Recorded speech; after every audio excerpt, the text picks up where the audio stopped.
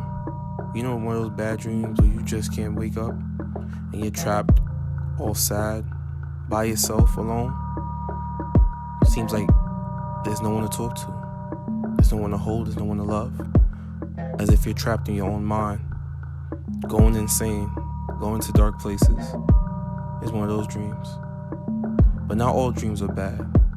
Some dreams are good. Some are worth living. Others remind us that love and the power of friendship can conquer all.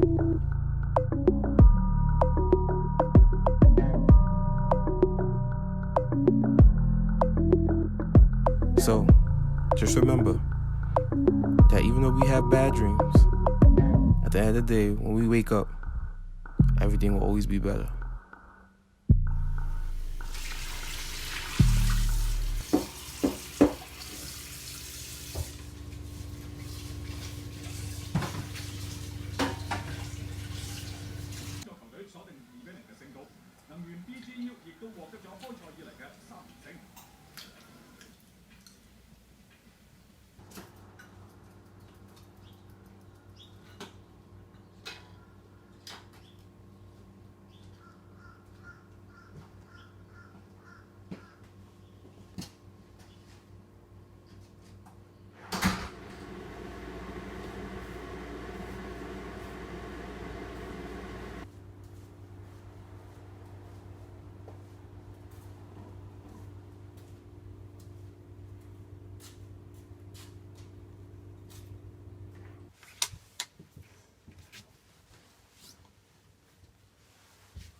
You get knocked down, you gotta get up. You always give it your best, and you always try to win. We hated to lose. All right.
I lived outside more than living in my own house, and being outside was a coping mechanism for me. Now that I'm indoors, I'm trying to find ways to cope and maintain my mental health. Bitch, I miss going out and just really getting, really vibing. Bitch, it's unfair. It's unfair. I know I always had anxiety, like that was never new to me. So, because I was always like an anxious human being, and I always knew I dealt with a lot of insecurities about myself, and it like the list literally goes on. I know my hair was definitely one of them, and depression really kicked in, I believe, in between high school and college. I knew what I wanted to do, but trying to do it, especially in a field like this, it was like that journey, like everything was just going up and down, and I wasn't like dealing with it right either. I didn't know how to cope at the time, so I was just like, I was complete mess, and then I just like shut down completely at one point. I isolated myself consistently. I cried too much around that time, and I did not know why. Then like the last time that I had an episode like that, I had to literally come up with something, because I told myself, if this keeps on happening, it's just gonna get worse. It's literally just gonna get worse, and I want to see how worse it can get, Because before this quarantine, I was outside every day, so I would go to events, I would go to meet new people. For some reason, meeting new people was something that really kept me motivated, because I didn't know how to function, because I was outside every day. So when all that came to automatic stop, like I literally went from one day being outside consistently, and then the next day I was home every day after that. So I ended up getting sick at one point. I don't know how that got me sick, and then when that went away, then like I started getting bad routines again of just like doubting myself, and I was like, oh no, girl, we ain't doing this. And so then I started calling friends. Now I'm just thinking to myself, and this is over, that next step of where is this gonna take me after all this? Because I know everything's gonna change way more when this quarantine is over. I feel like the streets are gonna be packed. I feel like train stations are gonna be packed. I feel like hair salons, because my friends are complaining to me that they haven't done their hair, their nails in like months. So they're telling me how ugly they look. So those are gonna definitely be packed. It's gonna be a change that not really no one's gonna be ready for, but some people may be ready for if they're really open to change. I have felt more about social media than I ever did, because I was born around the time that social media really started booming. So like I feel like especially with our generation, we're so like knowledgeable with it, but personally, it made me go really in depth of how a lot of people started like aiming towards that when this pandemic started, because they have nothing else to do. That's their sense of going outside. Now people are really living inside social media, and like, are people gonna be more glued onto these social sites than they were before? Because I'm definitely glued on. That's all I have to look at, because I can't go outside. So documentaries inspire me, film inspires me, my friends inspire me, and I inspire me personally. My growth inspires me. I always take a step back to who I was before and who I am now, and I feel like always keeping track of that process, see how much I've grown from who I was before, then that helps me just push myself further. Always giving myself a moment to reflect on who I used to be and who I could be, who I thrive to be, which is the version of myself that I want to be.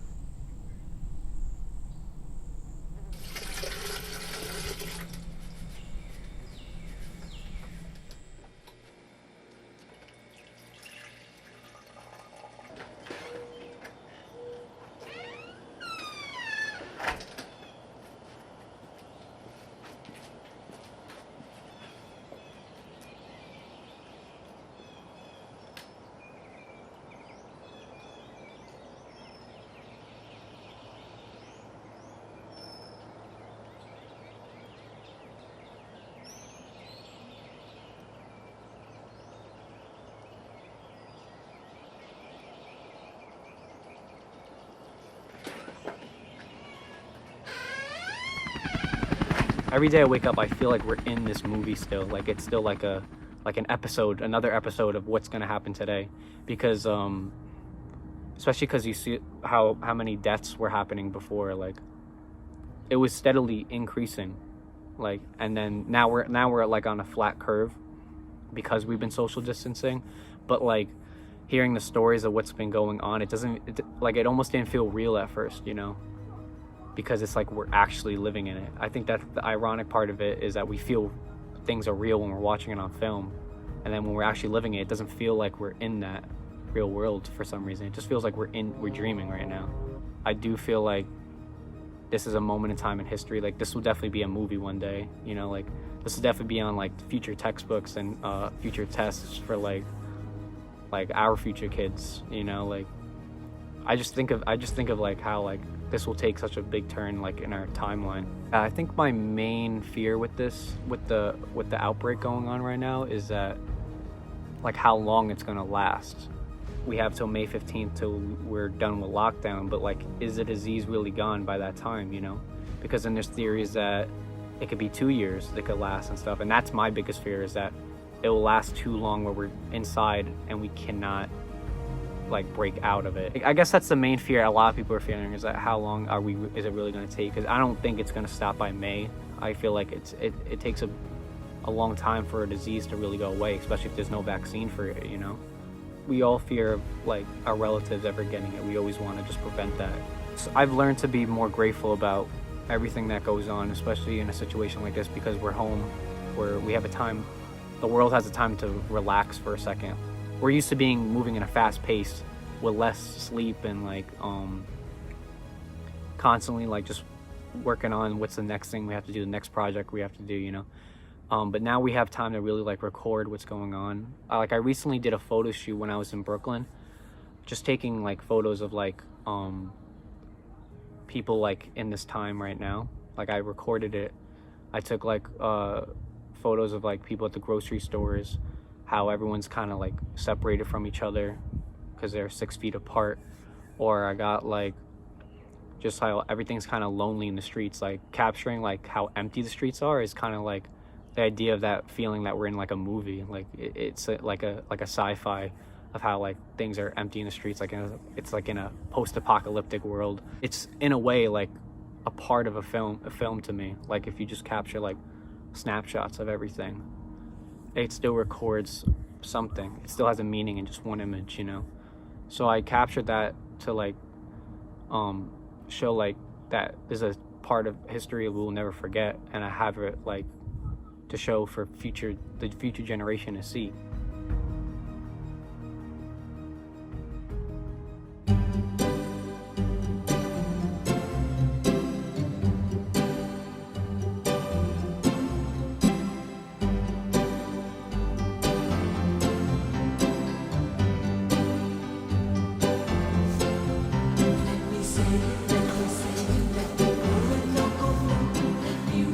Let me be, the shoes of Tripoli. Let me say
In unpleasant times of darkness, I slow down just to think of simple roads and avenues that seem to be my link. A connection to a small world where I was just a runt, unaware of what may come my way while I was on the hunt. Looking for adventure, blue skies and open seas, abandoned sheds and spaces that hide within the trees. The itch for exploration that crawls under my skin makes me feel alive again while I live out this sin. The sin of the confinement I find myself within, in the big open city where no fresh air has been. So I sit back down and close my eyes to simple times once more, where searching for a purpose was more than just a chore.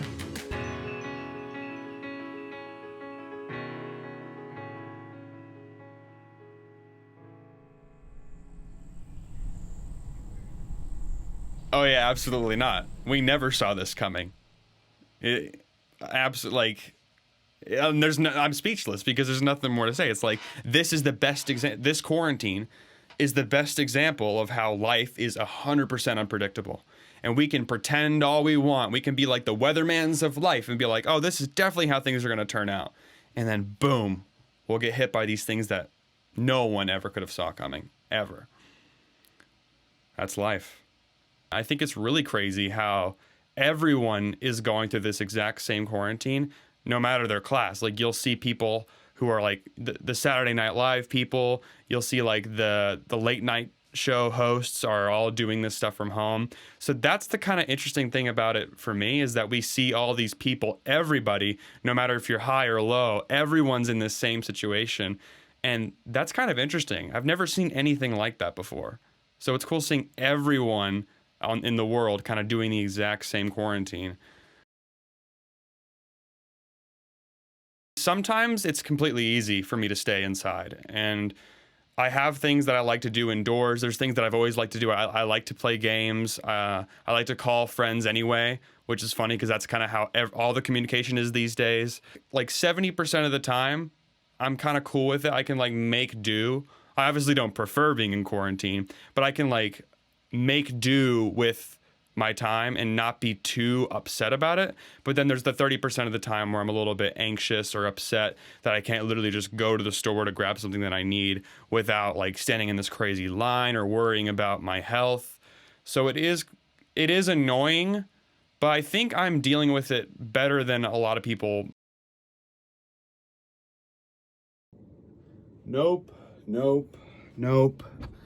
and nope.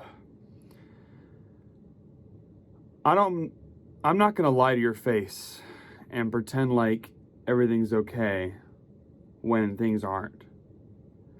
I think that there's a lot that I'm hiding in these kinds of things. I'm not as well spoken as I am in an interview. I'm not as put together and productive and happy and on top of things as I appear to be in this sort of thing.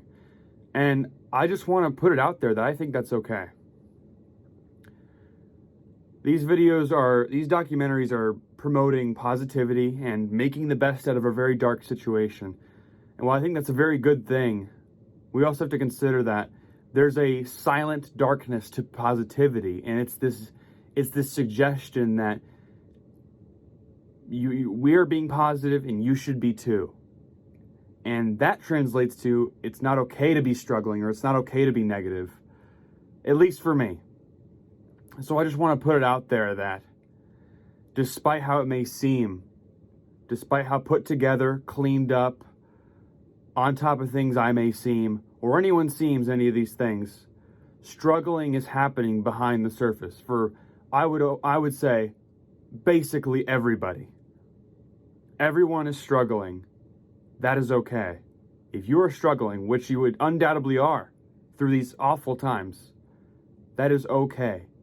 If you don't feel on top of things, if you feel like your life is a mess and that all these other people making these documentaries are put together and they have everything figured out, they don't. We don't. I don't. They don't. Nobody does. Nobody saw this coming. Nobody's put together. Despite how it may seem, everyone's struggling. I'm struggling, you're struggling, that's okay.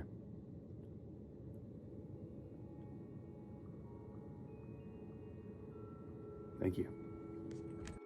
So I guess this is me just documenting just being an essential worker and just going through life and just kind of like not being in a good place career-wise, and hopefully that changes over the summer, but this COVID-19 thing has to kind of subside before anything good really comes out of being a student and being an essential worker and just moving on.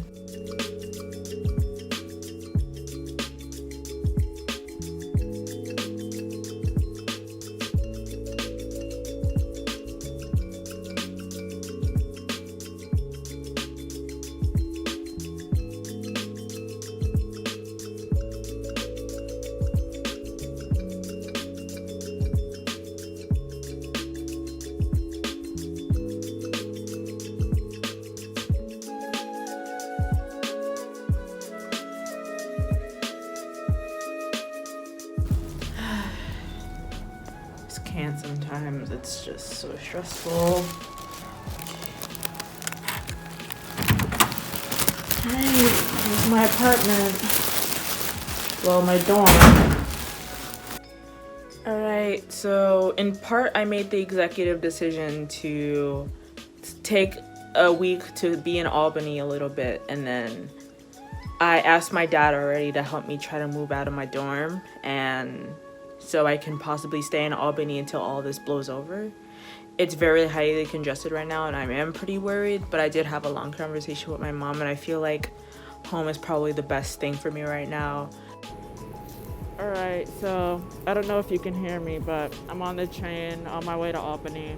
Just trying to be as safe as possible. About to take this long journey upstate. So hopefully it's safe, hopefully the transportation's good. Hopefully people are being safe and using hand sanitizer and gloves and whatnot. So yeah, hope this all works out.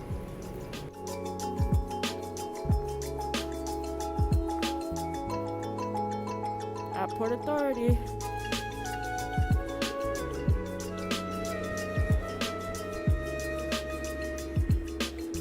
Greyhound bus, the buses that are taking me to Albany are packing us all up like sardines. Most of the people on this bus are probably minorities. It's really unfortunate. Going up to Albany trying to be social distancing and aware as possible of other people around me, but the buses don't give us much of an opportunity to do that, being that there's only 2 buses a day going on in Greyhound right now. It's really fucked up, but that's what I have to do to stay safe and get home to Albany with my mom and my sister and my 2 cats. Then I'll do it just so I can be safe, you know?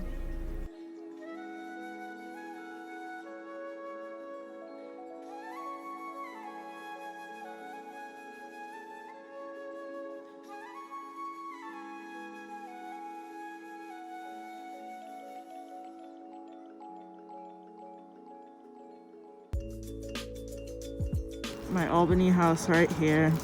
So beautiful. So, I got some bad news today. My great-grandmother, who is 92, passed away earlier on the 13th of April. So, with this coronavirus thing happening, our family wasn't able to visit her at the rehabilitation center she was at. She was sick off and on for a couple of months, but she ended up dying today of heart failure. So that's what took her.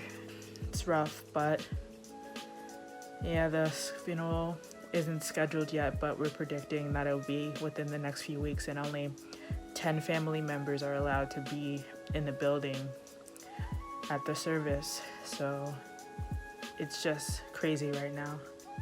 This is my reality at this point, and I just got home. This is my second day back in Albany, and this is the news that I got. So yeah, let's see how the next few days go.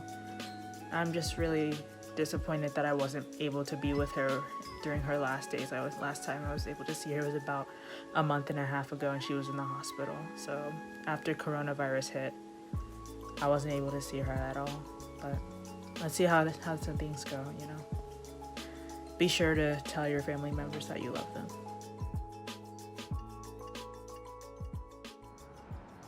I've been social distancing since March 13th, and I'm going outside today to get some fresh air, get some mental healing, and to observe my area and see how Manhattan been doing since the quarantine. A magical place with magical charms. Indoors, indoors, indoors. An interview. You went for an interview. What interview? It's an interview between me and nobody, and the best part is I'm gonna get the job because nobody else is coming. Period. For sexiest cop of New York. The sexiest only individual. Well, let me tell you something, Michelle. She gets boyfriend from her job. She's on live. She's on live. Oh my god. No, I'll edit that, but it's whatever. Yeah, you better edit that part out. Outside back up. Is Tourism gonna be low for a while, and so that the means- city won't be as packed. Yes. And that means we won't have to deal with as many people as we deal with on a daily basis. Oh, no, it's true. Tourism's gonna be down. That means there's really gonna be no people in the streets. So New Yorkers right now are living. Where have the rumors started? They're gonna stay. They stay for a while. Broadway Broadway real theater bad demo. industry Very is definitely gonna suffer. That's why I tell people Yeah. as much as bad things happen Think here, about we Dad's should be job. grateful What that if we the at least theater have a shuts voice. down and he doesn't have a job anymore? Exactly. Because they can't afford to pay that rent. There's gonna be a lot of companies that's gonna be There's gonna be a lot of companies that are going out of business. There's gonna be a lot of landlords who are gonna have to lower rent because how many of their residents passed away or moved away Because they simply had to leave because they couldn't afford rent.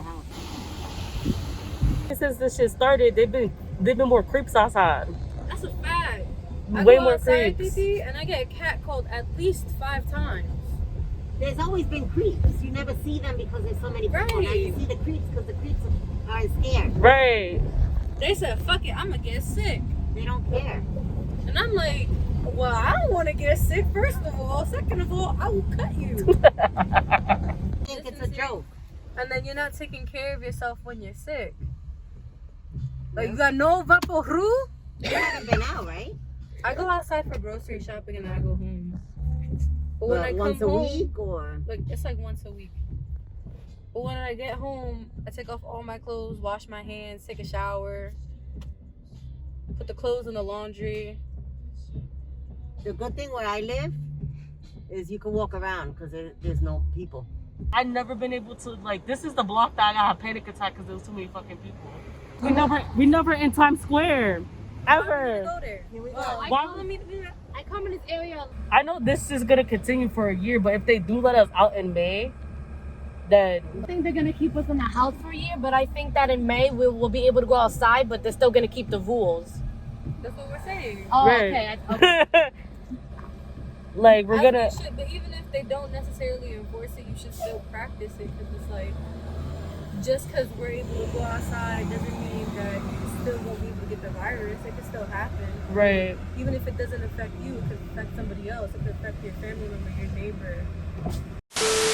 2 hours later. No, can you see on the side with the mirror? On the Put side? the window down. Put the window down. No, that's Oh my god, that's the wrong button. Oh man. Okay, too much. You see how you gotta let go of the gas a little bit. Keep going. Right. Keep going a little more on the gas. You didn't have to brake. I'm scared. Oh. No. Where the hell? Oh. Right there. Turn it towards you. Towards you. I feel like I'm living in a movie, Action! but I haven't seen any zombie. Oh, I forgot it's coronavirus and it's very contagious. This gets me scary.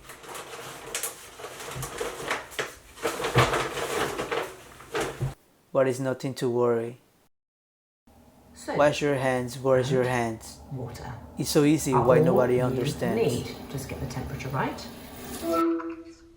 Hi. Hi, what are you doing?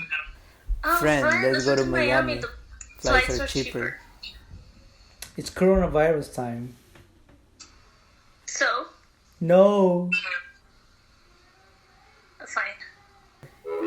And why are people buying so much toilet paper?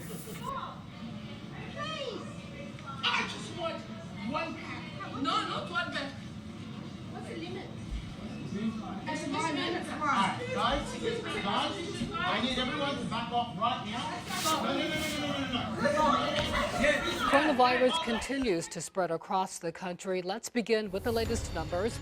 Nationwide, more than 988,000 people have tested positive for the virus. More than 56,000 people have died. Virginia saw its biggest one-day increase in cases so far. The Department of Health reported 758 new cases today. That brings the statewide total to nearly 13,800 confirmed cases. VDH officials are also reporting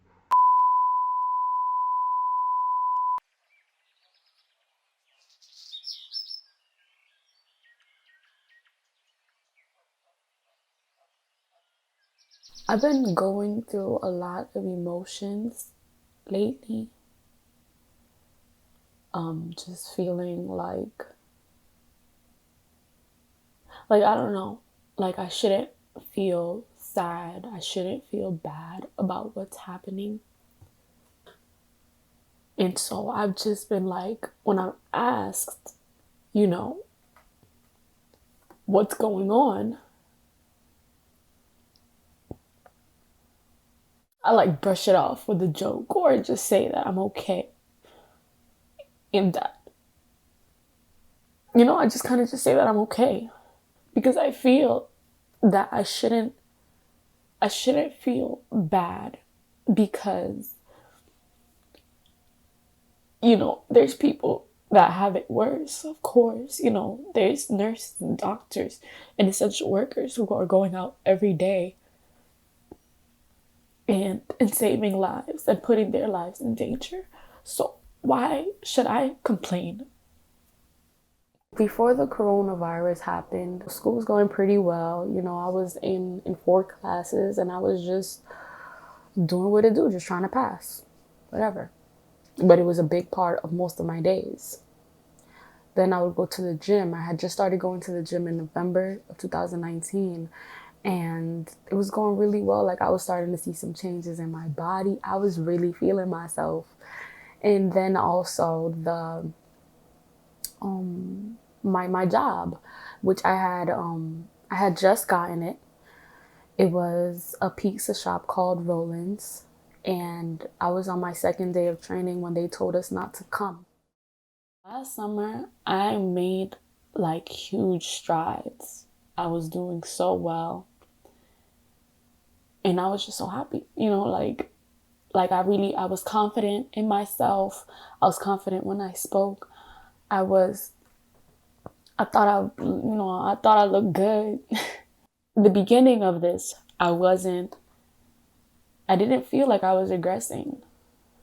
But lately I've been seeing myself regressing. I'm just kind of going through it with my confidence. I'm having a hard time. I'm a creator. I wanna write shows right now. I wanna be writing something, which I know I'm gonna find a way to work on it. But it's just hard right now.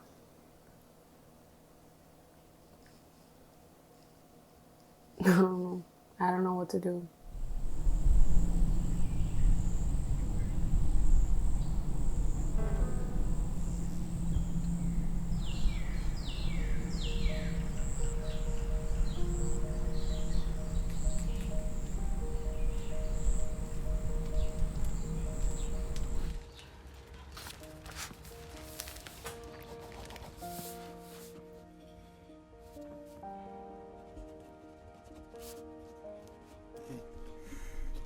This is called What I Really Want to Know.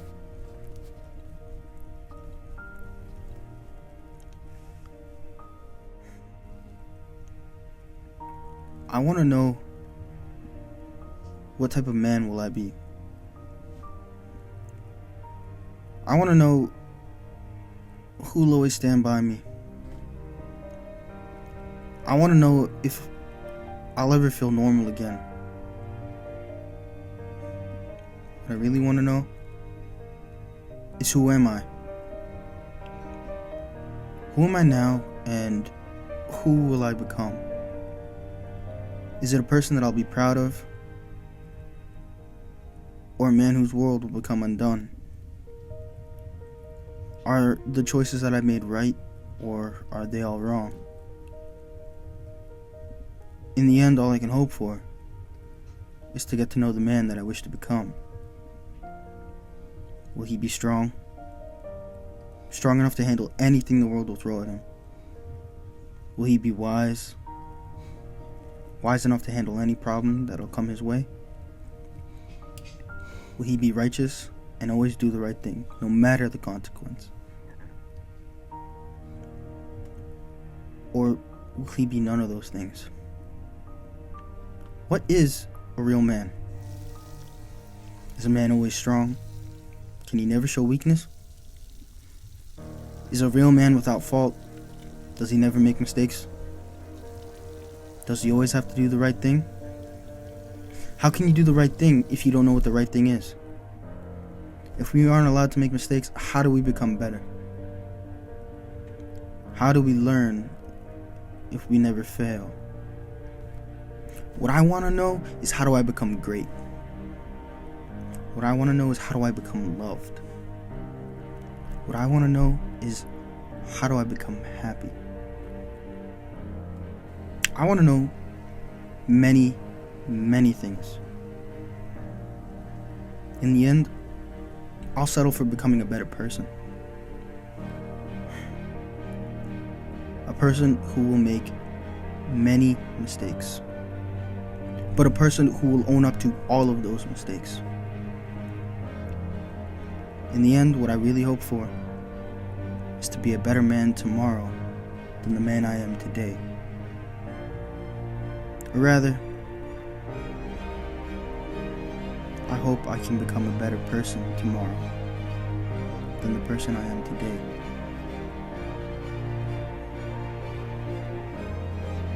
What I want to know is, how do I do that?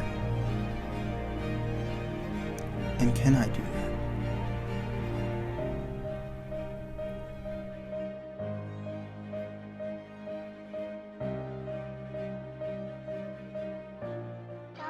Stay awake for too long, don't go to bed. I'll make a cup of coffee for your head. I'll get you up and going out of bed. And I don't stay awake for too long, don't go to bed. I'll make a cup of coffee for your head. I'll get you up and going out of bed. And I don't stay awake for too long.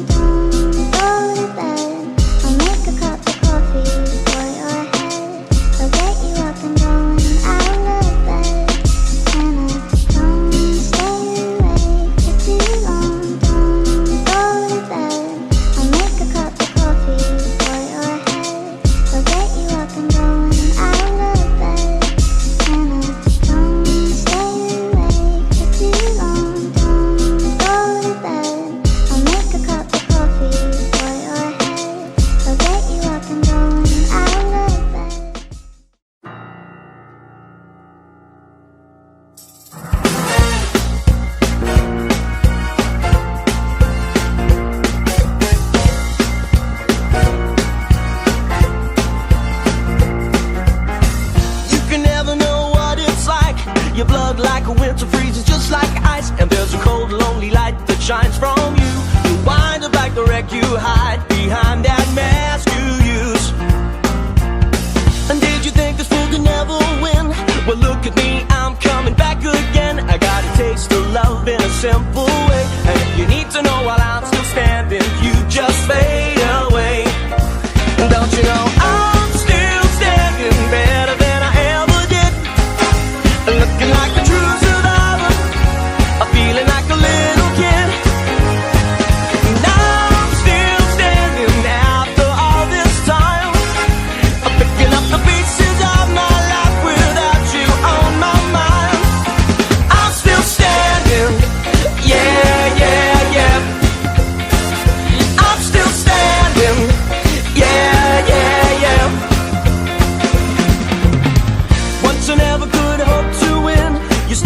down the road and leaving me again.